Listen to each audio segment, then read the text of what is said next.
श्री हरि विष्णु, माता लक्ष्मी, नारद का प्रणाम स्वीकार करें। क्या बात है नारद, बहुत उतावले और विकल दिखाई दे रहे हो। श्री हरि, आपके प्रश्न का तो उत्तर मिल ही जाएगा, परंतु आप सर्वप्रथम मुझे ये बताएं कि आपने मुझे ये कैसा जीवन दिया। पराई अग्नि में मैं हाथ जलाते ही रहता हूं। अर्थात असफलता का समाचार लाए हो। प्रभु, आप तो सर्वज्ञ हैं। देवराज इंद्र ने मेनका और रंभा को असुरों का तप भंग करने के लिए भेजा, परंतु क्या हुआ? असुरों ने मेनका और रंभा को उठाकर फेंक दिया और देवराज इंद्र फिर दुखी के दुखी। श्री हरि, देवराज इंद्र का कोई उपाय करें। उपाय तो स्वयं उन्हें ही करना होगा, मैं तो केवल मार्गदर्शन ही कर सकता हूँ। आपने मार्गदर्शन तो किया था श्री हरि, परंतु देवराज इंद्र सही संकेत नहीं समझ सके और परिणाम उल्टा हो गया। मैंने संकेत दिया कि असुरों की शक्ति को क्षीण करें, पर देवराज नहीं समझे, तो मैंने धर्म भ्रष्ट होने का सत्य प्रकट किया। वैसे ब्रह्मा, विष्णु और महेश, हम तीनों धर्म के रक्षक हैं। धर्म भ्रष्ट करने की प्रेरणा देना हमारा कार्य नहीं है। इतने पर भी तारक पुत्रों के भय से पीड़ित देवराज को स्पष्ट कहा गया, पर वे लाभ नहीं उठा सके। प्रभु, कोई ऐसा सरल उपाय बताए जिसका वो लाभ उठा सके। जगदीश्वर श्री हरि विष्णु की जय हो, माता महालक्ष्मी की जय हो। देवगण को स्मरण किया और देवगण उपस्थित हुए। हे जगदीश्वर, क्या हम कभी भी चिंता और भय से मुक्त नहीं हो सकेंगे? देवराज, इस भय और चिंता का कारण मैं नहीं हूं। मेरा अभिप्राय यह है प्रभु कि कोई उपाय करें। देवराज, असुरों की आसुरी वृत्ति जागृत हो तो कुछ उपाय हो सकता है। ये कार्य देवगण को ही करना होगा, अथवा उनके शुभ चिंतक नारद इस कार्य को करें। मैं असुरों की आसुरी वृत्ति जगाऊं? नहीं भगवान, नहीं। यदि वो जाग गई तो मुझे सोना पड़ेगा। एक और उपाय है। क्या है वो उपाय देवी? श्री हरि का एक तापसी भक्त है, ब्रह्मदत्त, जो विष्णु भक्ति करके श्री हरि से तीनों लोकों में कहीं भी जाने की क्षमता तथा अपूर्व वाक सिद्धि का वरदान प्राप्त कर चुका है। क्यों स्वामी, यदि उससे इस कार्य में सहयोग लिया जाए तो कैसा रहेगा? देवी सरस्वती के सत्संग का प्रभाव प्रकट हो रहा है। ज्ञान और विद्या की देवी के सामर्थ्य से तुम्हें लाभ हुआ और अब देवगण को भी होगा। ये तापसी भक्त ब्रह्मदत्त कौन है? वही जिसके पास अब तुम्हें जाना होगा। मुझे? मैं वहां जाकर क्या करूंगा प्रभु? देवराज और देवगण की सहायता करेंगे। तुम वहां जाकर ब्रह्मदत्त को स्थिति स्पष्ट कर दो और अपना उद्देश्य भी बता दो। तुम्हारी इसी प्रेरणा से वे तारक पुत्रों को भ्रमित करने में अवश्य सफल हो जाएगा। नारद, अब विलंब ना करो। शांताकारं भुजगशयनं पद्मनाभं सुरेशं विश्वधारं गगनसदृशं मेघवर्णं शुभांगं लक्ष्मीकान्तं कमलनयनं योगिभिर्ध्यानगम्यं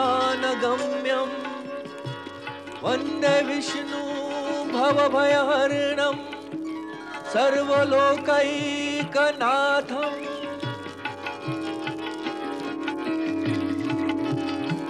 हे लक्ष्मीपति, हे वैकुंठवासी, अनाथों के नाथ, हे सर्वज्ञ सर्वशक्तिमान सर्वव्यापक, हे प्रभु, मैं आपकी वंदना करने के लिए आपकी शरण में आया हूं प्रभु। मुझ पर सदा कृपा बनाए रखें।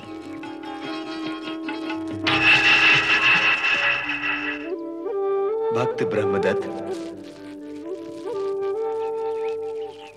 प्रभु, प्रभु की कृपा भक्त की भक्ति का ही परिणाम होती है। भक्ति की भावना तो इस भक्त के मन भवन में है प्रभु। जिसका ज्ञान तुम्हारे आराध्य को है, उसे शब्दों का रूप ना दो भक्त। हे श्री हरि, तो मुझे ऐसा ज्ञान देने की कृपा करें जो मुझे अब तक प्राप्त नहीं हुआ। इसके लिए तुम्हें अपने आश्रम से बाहर आकर मायावी जगत में प्रवेश करना होगा। करूंगा श्री हरि, केवल आप आज्ञा करें। कब, कहां, कैसे प्रवेश करना? हे तापसी ब्रह्मदत्त, हमारे परम भक्त नारद के निर्देशानुसार तुम्हें ऋषि चारवाक नीति का प्रयोग करना है तथा तीनों तारक पुत्रों तारकाक्ष, कमलाक्ष और विद्युन्माली को शिव भक्ति से विमुख करके उनमें असुरी उन्माद जगाना है। देवताओं के हित के लिए तुम्हें यह कठिन कार्य संपन्न करना ही होगा। कठिन? कठिन कैसा प्रभु? जिस कार्य के करने में आपकी आज्ञा शक्ति साथ है, वो कार्य अब कठिन कहां रह गया प्रभु? मैं करूंगा, अवश्य करूंगा। आपकी आज्ञा हो और वह कार्य मैं ना करूं, क्या ऐसा संभव है प्रभु? कदापि नहीं। फिर यह कार्य करने से हित देवियों का होता है या देवताओं का, यह विचार करना मेरा कार्य नहीं है प्रभु। मैं तो बस आपका चरण दास हूं। आपकी आज्ञा मानकर ही यह कार्य करूंगा। असुरों में आसुरी उन्माद जगाने का कार्य। किंतु हे प्रभु, रीति नीति का आग्रह तो यही है कि असुरों में सात्विक वृत्ति जगाने से जन कल्याण होता है। परंतु हे प्रभु, आपकी माया का न कोई पार है, न कोई पारावार है। आप तो असुरों को जो शिव भक्ति में प्रवृत्त हैं, उन्हें शिव भक्ति से विमुख करवाने का कार्य मुझसे करवाना चाहते हैं प्रभु। मैं ये कार्य करूंगा, अवश्य करूंगा। नहीं करूंगा तो क्या करूंगा प्रभु, कहां जाऊंगा? अतः यह कार्य तो मुझे करना ही होगा प्रभु। नारायण नारायण नारायण, श्रीमन नारायण नारायण नारायण। शुभागमन, शुभागमन। पधारिए श्री हरि भक्त नारद जी, पधारिए। प्रभु श्री हरि का आदेश हुआ है कि आपके निर्देश से कार्य करूं। तो हे भक्तराज, मुझे बताएं कि इस नारद लीला को मुझे कैसे आगे बढ़ाना है? लीला? कैसी लीला? जो लील जाए वो लीला। परंतु ये लीला नहीं, कार्य है। लील जाने का कार्य, असुरों की भक्ति भावना को लील जाने का कार्य। असुरों को और अधिक असुर बनाना है, ताकि उनकी असुरता का घट भरकर फूट जाए। यही मुझे करना है ना नारद भैया? भैया? भैया नहीं तो क्या मैया? अरे नारद महाराज, आप भी श्री हरि भक्त हैं और मैं भी श्री हरि भक्त, तो दोनों प्रभु भाई हुए ना? हुए कि नहीं? हाँ, हुए तो। अब इसमें तो कहां से आ गया भैया? हाँ, पर आता भी है। आप श्री हरि के परम भक्त हैं और मैं एक साधारण भक्त। इसलिए आप बड़े हैं और मैं छोटा। आप केवल भैया ही नहीं बल्कि बड़े भैया हैं, है ना? मैंने अनुचित कहा बड़े भैया?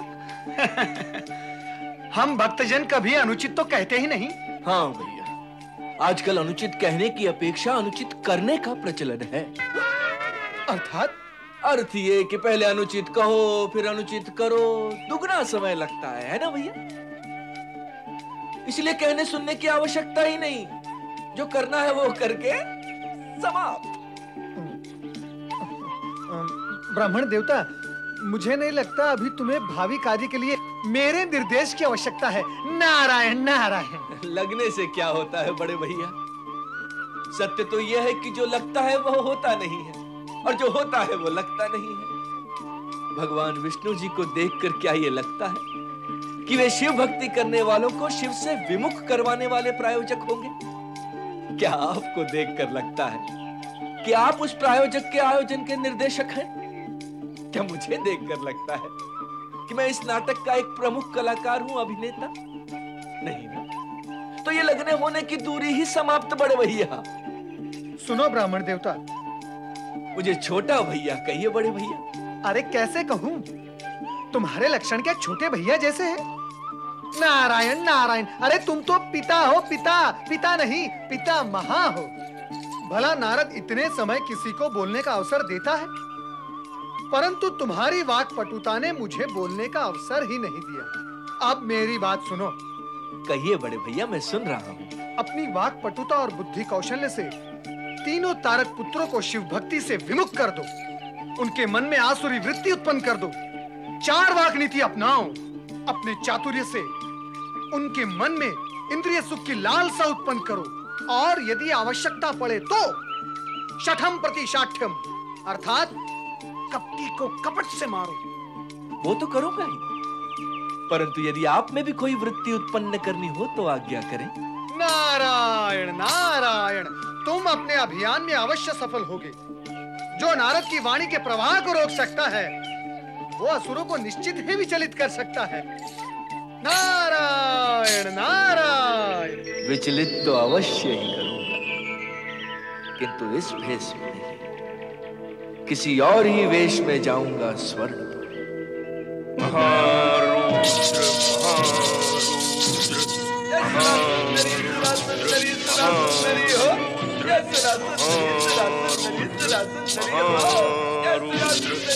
क्षमा क्षमा सुरराज क्षमा, मैं आपको क्रोधित करने नहीं, किंतु आपके सामने कुछ सत्य प्रकट करने आया हूँ। कैसा सत्य? कौन है तू जो मेरे स्वर्णपुर में दंदनाता हुआ घुसा चला आ रहा है? आपका शुभ चिंतन, आपका हित, आपका मंगल चाहने वाला। हे असुरराज, आपकी ये कोमल काया, आपका ये रूप, आपकी ये युवा अवस्था क्या तप में जलने के लिए है? नहीं नहीं नहीं नहीं नहीं, कदापि नहीं। हे असुरों में श्रेष्ठ असुर, यह अनमोल यौवन का तप में जलने के लिए नहीं है असुरराज, ये तो भोग में भीगने के लिए है। जय सुरा सुंदरी सुरा सुंदरी सुरा सुंदरी हो। आप तो असुरों के नायक हैं, जिन्होंने सदैव देवताओं को परास्त कर स्वर्ग का सुख भोगा है। जहाँ सुंदर अपूर्व सुंदर सुंदरियां और अप्सराएं वास करती हैं, जिनके साथ विनोद प्रमोद आमोद करना आपके भाग्य में लिखा है, इन देवताओं के नहीं। तो क्यों क्यों क्यों क्यों क्यों इस आकर जाने वाले और जाकर ना आने वाले इस यौवन के स्वर्ण काल को इन तुच्छ तुच्छ देवताओं के स्मरण में नष्ट कर रहे हैं युवराज? नहीं, ऐ सुरा सुंदरी सुरा सुंदरी सुरा सुंदरी हो। जय सुरा सुंदरी सुरा सुंदरी सुरा सुंदरी हो। शुभ चिंतक, कैसा शुभ चिंतक है रे तू? मैं यहाँ शिव भक्ति कर रहा हूँ और तू देवताओं को तुच्छ कर रहा है। शिव भक्ति? शिव शिव शिव कौन शिव? ये शिव जिसके पुत्र ने आपके पिता का वध किया, पितृहंता के पिता की भक्ति कर रहे हैं। धन्य है असुरराज, धन्य है। इसका पुत्र आपके पिता का शत्रु था, शत्रु था। क्या वो कभी आप पर कृपालु हो सकते हैं प्रभु? हे असुरराज, विचार करो, विचार करो और बताओ कि ये तुच्छ देवता कभी असुरों के हुए हैं? स्वयं विचार करो और बताओ कि इन देवताओं ने कब छल कपट नहीं किया असुरों के साथ? कब नहीं? समुद्र मंथन के समय से भी प्रारंभ करूं तो इन देवताओं के अन्याय, अनीत, छल, इन सब की कथाएं कहते कहते मुझे युग बीत जाएंगे। लगता है तुम सत्य कह रहे हो। जय सुरा सुंदरी सुरा सुंदरी सुरा सुंदरी हो। मैं असत्य क्यों कहूंगा असुरराज? असत्य कहने का कोई कारण भी तो होना चाहिए। असत्य तो मैं तब कहता जब मैं आपका शत्रु होता। वो तो मैं हूं नहीं। मैं तो आपका शुभ चिंतक हूं, इसलिए केवल सत्य कहूंगा। क्या यह असत्य है असुरराज कि ब्रह्मा असुरों को अधूरा वरदान देते हैं और फिर शिव के हाथों उनका वध करवा देते हैं? क्या यह भी असत्य है कि विष्णु असुर विरोधी है? जब ये तीनों असुरों के शत्रु हैं, तो शिव की आराधना आपको लाभ कैसे पहुंचाएगी असुरराज? तुम्हारे तर्कों से स्पष्ट है कि तुम हमारे शुभ चिंतक हो, और शुभ चिंतक का परामर्श तो सभी मानते हैं असुरराज। आप भी मेरा परामर्श माने और ये धर्मात्मा बनने का मोह त्याग दें। ये धर्मात्मापन कायरों को शोभा देता, पराक्रमी असुरों को नहीं। अपने बाहुबल से और पराक्रम से और पुरुषार्थ से वैभव और सुख संपदा अर्जित करें और संपूर्ण भोग विलास का आनंद प्राप्त करें। आप असुरों का जन्म तो तीनों लोकों पर शासन करने और भोग विलास के लिए ही हुआ है असुरराज। जय सुरा सुंदरी सुरा सुंदरी सुरा सुंदरी हो। आरंभ में मैं भी ऐसे ही सोचता था। तब सोचते थे, अब कर डाले। सोचने को यदि करने तक नहीं लाया जाता तो जीवन बड़ा दुखी हो जाता है। अतः आपने जो जो सोच रखा है वो कर डाले, जो नहीं सोचा वो भी सोचे और कर डाले। पर जो नहीं सोचा वो कैसे सोचूं? सोचने में दुविधा है तो सोचना ही छोड़ दे, बिना सोचे समझे बस कर डाले। पर क्या करूं और कैसे करूं? आनंद करे आनंद। जय सुरा सुंदरी सुरा सुंदरी सुरा सुंदरी हो। आप तीनों भाई मिलकर तीनों लोगों को आतंकित करें, देवताओं से स्वर्ग छीनकर तीनों लोकों पर अपना साम्राज्य स्थापित करें। आपके पूर्वजों ने क्या किया? यही सब किया, अर्थात यही सब किया। आप देवताओं से स्वर्ग छीनने और भोग विलास के कार्य में प्रवृत्त नहीं होंगे तो वहां आपके पिता और आपके पूर्वजों की आत्मा पीड़ित नहीं होगी? अवश्य होगी। अरे हम तीनों भाई मिलकर उनकी आत्मा की शांति को वही करेंगे जो उन्होंने किया। ये शिव भक्ति हमारे हित में नहीं है। जय सुरा सुंदरी सुरा सुंदरी सुरा सुंदरी हो। अरे स्वामी का मुख क्या देख रहे हो? इनके लिए सुरा और सुंदरी की व्यवस्था करो। स्वर्णपुर में नृत्य और संगीत की मादकता छा जाने दो, ताकि स्वामी प्रसन्न होकर आप पर पुरस्कारों की वर्षा कर दे। अवश्य अवश्य। जय सुरा सुंदरी। सुरा सुंदरी सुरा सुंदरी सुरा सुंदरी हो। महारुद्र संगीत, ये मनमोहक संगीत ये कहां से आ रहा है? जय सुरा सुंदरी सुरा सुंदरी सुरा सुंदरी हो। जय सुरा सुंदरी सुरा सुंदरी सुरा सुंदरी हो। थम गया ना महारुद्र का जाप? ये मादक मनमोहक संगीत की ध्वनि तुम्हारे भ्राता तारकाक्ष के स्वर्णपुर से आ रही है, जो शिव आराधना त्याग कर सुरा और सुंदरी में डूब चुके हैं। जय सुरा सुंदरी सुरा सुंदरी सुरा सुंदरी हो। कौन हो तुम? तुम्हारा मित्र, भला चाहने वाला, जो तुमसे ये कहने आया है कि मृत्यु के भय से कायरों की तरह शिव स्मरण करना तुम जैसे असुरों को शोभा नहीं देता, नहीं देता, नहीं देता, शोभा कदापि नहीं देता। जिसके पुत्र ने तुम्हारे पिता का वध किया, तुम उसी की आराधना कर रहे हो मित्र।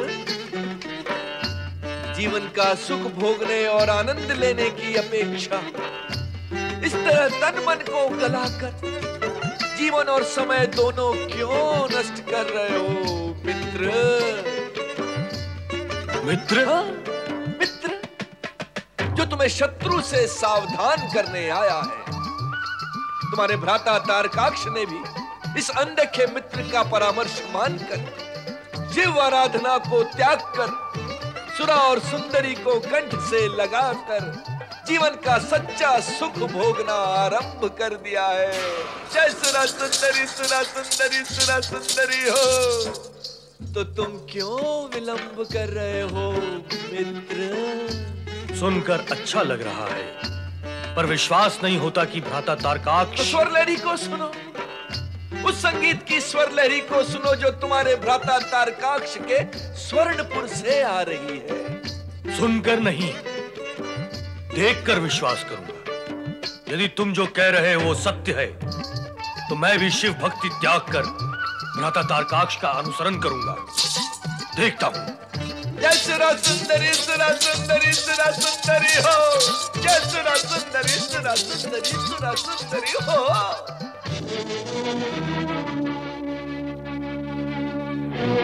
भ्राताश्री, कमलाक्ष, सुरा और सुंदरी ही असुरों के जीवन का एकमात्र लक्ष्य है, न कि शिव आराधना। सुरा सुंदरी, आरंभ करो। तो मित्र नहीं, कपटी हो, छलना चाहते हो मुझे। शांति शांति शांति। क्रोध मस्तक के भीतर तभी प्रवेश करता है जब बुद्धि बाहर आ जाती है। क्रोध को मस्तक से बाहर रखो, बुद्धि स्वयं भीतर पहुंच जाएगी, और तब तुम्हें पता चलेगा कि मैंने जो कुछ कहा है वो सत्य है। सत्यम वद धर्मम चर। कोई प्रमाण है तुम्हारे पास? प्रमाण? वो भी मिल जाएगा। तुम मेरे साथ चलो और देखो कि तुम्हारे दोनों ज्येष्ठ भ्राता शिव भक्ति त्याग कर जीवन के सच्चे सुख की प्राप्ति के लिए किस प्रकार सुरा और सुंदरी में लिप्त है। जय सुरा सुंदरी सुरा सुंदरी सुरा सुंदरी हो। ये भी देखा कि उन्होंने कुबुद्धि को त्याग कर किस प्रकार सुबुद्धि को गले लगाया है। दोनों कितने सुखी हैं, और दोनों चाहते हैं कि उनका छोटा भ्राता विद्युन्माली भी उसी प्रकार सुखी रहे। आओ विद्युन्माली, अपने सुखी होने का मार्ग प्रशस्त करो। आओ। जय सुरा सुंदरी सुरा सुंदरी सुरा सुंदरी प्रभु, जय सुरा सुंदरी सुरा सुंदरी सुरा सुंदरी प्रभु।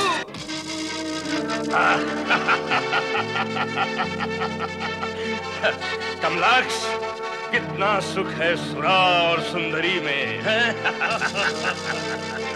हाँ, हम व्यर्थी शिव भक्ति में समय नष्ट कर रहे थे।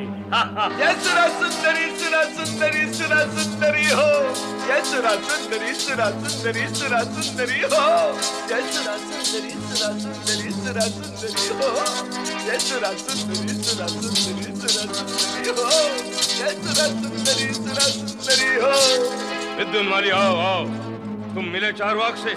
आहा, महापुरुष हैं, महापुरुष, जो हमें नर्क से स्वर्ग में लाया है। इससे भी बड़ा एक और स्वर्ग है जिस पर तुम तीनों भाइयों को मिलकर आक्रमण करना है।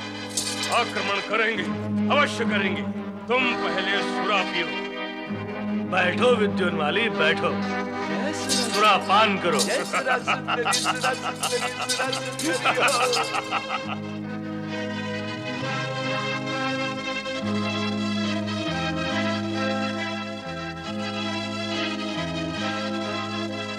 तो तुम भी सुरापान करो मित्र। अरे तुम तो लजा रहे हो। लज्जाशील हूँ, इसलिए लज्जा रहा हूँ। मुझे ये सब नहीं चाहिए। तो फिर तुम्हें क्या चाहिए मित्र? मैं तो तुम्हें स्वर्ग के सिंहासन पर विराजमान देखना चाहता हूँ। मैं तारकासुर का पुत्र तारकाक्ष अपने भाई कमलाक्ष एवं विद्युन्माली के साथ मिलकर स्वर्ग पर आक्रमण करने की घोषणा करता हूँ। हम आपकी घोषणा का पालन अवश्य करेंगे। हम आज से ही तैयारियां आरंभ करते हैं और अवसर पाते ही आक्रमण करेंगे। जय सुरा सुंदरी प्रभु, जय सुरा सुंदरी प्रभु, जय सुरा सुंदरी।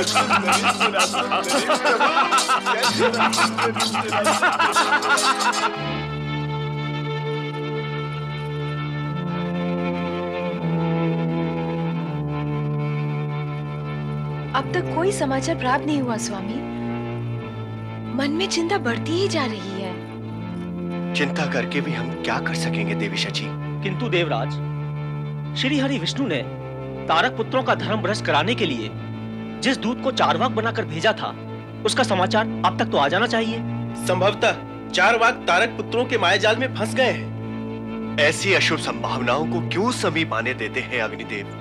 वर्तमान और अनिश्चित परिस्थितियां ही ऐसे विचार उत्पन्न करते हैं देवराज। ठीक कहा वरुण देव, परिस्थितियां ही आज परम सत्य बन गई। स्वामी, अग्निदेव की आशंका सर्वथा निराधार नहीं है। तारक पुत्र धूर्त हैं। उन्हें चारवाक की वास्तविकता का ज्ञान तो हो ही गया होगा। क्या ऐसे में वो उसे जीवित रहने देंगे? देवी शची, तुम भी हमारी चिंता कम करने की अपेक्षा उसमें वृद्धि कर रही हो। ऐसा क्यों सोचते हैं आप स्वामी? जो सत्य और व्यवहारिक है, उससे विमुक्त तो नहीं हुआ जा सकता। जब तक चारवाक अपने लक्ष्य में सफल होकर हमें शुभ समाचार नहीं देता, तब तक मन में आशंकाएं तो जन्म लेती ही रहेंगी। नारायण नारायण नारायण, श्रीमन नारायण नारायण नारायण। प्रणाम देवर्षि। पधारे देवऋषि। आप प्रकट होते हैं तो ऐसा प्रतीत होता है मानो कि निराशा के बादलों का अंधकार दूर हुआ और सूर्य का प्रकाश प्राप्त हुआ। देवी सची, आज तो आप अलंकृत भाषा बोल रही हैं। इसलिए कि आप भी मधुर भाषा बोलकर कुछ शुभ समाचार सुनाएं। कहें देवर्षि, क्या समाचार है? देवराज, समाचार आपके पक्ष में है। देवराज, चरवाक अपने कार्य में सफल हो गया। तीनों तारक पुत्र शिव आराधना त्याग कर सुरा सुंदरी में लिप्त हो गए हैं। अति उत्तम, अति उत्तम देवर्षि, अति उत्तम। निस्संदेह प्रसन्नता का विषय है, परंतु देवराज, नीतिज्ञ कहते हैं प्रसन्नता के प्रसंग पर प्राणी को अधिक सावधान रहना चाहिए। ठीक उसी प्रकार देवराज, जिस प्रकार प्रसन्नता में धन की गठरी लेकर कोई धनिक निर्जन मन से सावधान होकर जाता है, अर्थात यही देवराज के तीनों तारक पुत्र शिव आराधना त्याग कर तामसिक वृत्ति से ग्रसित होकर स्वर्ग पर आक्रमण करने की योजना बना रहे हैं।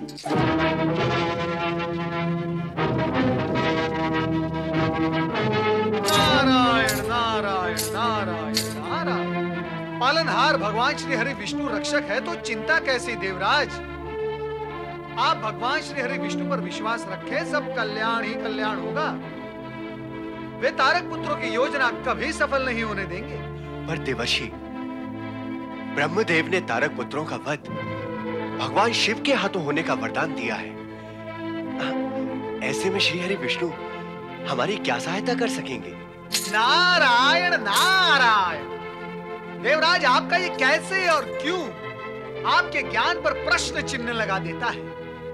क्या आपको इतना भी ज्ञान नहीं कि ब्रह्मा, विष्णु, महेश, इन तीनों की सम्मिलित इच्छा शक्ति से इस सृष्टि का कार्य संचालित होता है? क्या आप इस रहस्य से अनभिज्ञ है कि इन तीनों की इच्छा विभिन्न मार्गों से आकर एक ही बिंदु पर केंद्रित होती है? देवराज, यदि आप इतने सरल और स्पष्ट सत्य से अनभिज्ञ है तो मेरा आगे कुछ कहना या बोलना व्यर्थ होगा। क्षमा करें देवर्षि, क्षमा करें। देवराज का अभिप्राय आपको रुष्ट करने का कदापि नहीं है। भावी चिंता और आकांक्षा के कारण मन की शांति के निमित्त प्रश्न कर लेते हैं। हाँ देवर्षि, आप रुष्ट ना हो।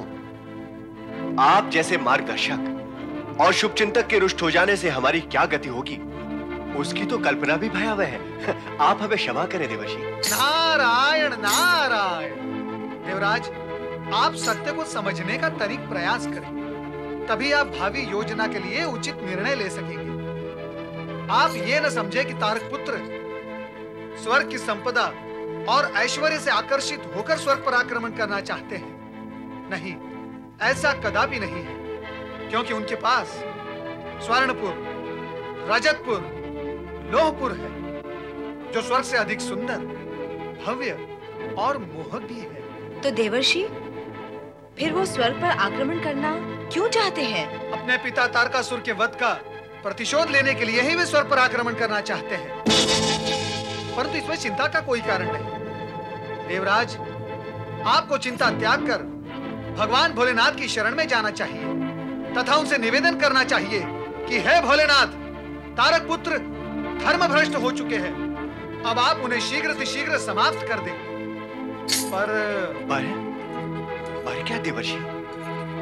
देवराज, मन में एक इच्छा शेष रह गई है, लगता है वो पूर्ण नहीं होगी। कैसी इच्छा देवर्षि? तारक पुत्र स्वर्ग पर आक्रमण करे उससे पूर्व ही भगवान भोलेनाथ तारक पुत्रों को उनके तीनों त्रिपुर सहित समाप्त कर देंगे। फिर स्वर्णपुर, रजतपुर और लोहपुर देखने की इच्छा मन ही में रह जाएगी। क्या इतने अद्भुत हैं वो तीनों पुर?